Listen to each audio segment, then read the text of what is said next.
કુંભારવાડામાં પ્રેમ સંબંધની શંકા રાખી આધેડ ઉપર છરી વડે હુમલો કરાયો।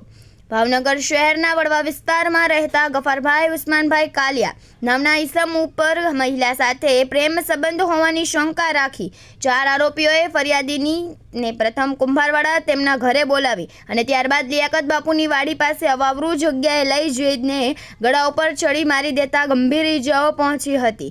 ફરિયાદીને ઈજાઓ પહોંચતા ગંભીર હાલતે સારવાર માટે ખસેડવામાં આવ્યા હતા।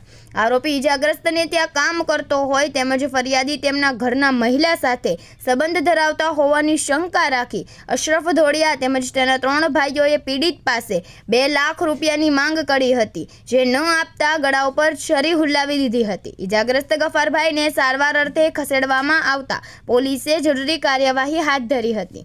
કેમેરામેન બિજલભાઈ માલિકિયા સાથે રિપોર્ટર ફિરોઝ મલેક, ભાવનગર।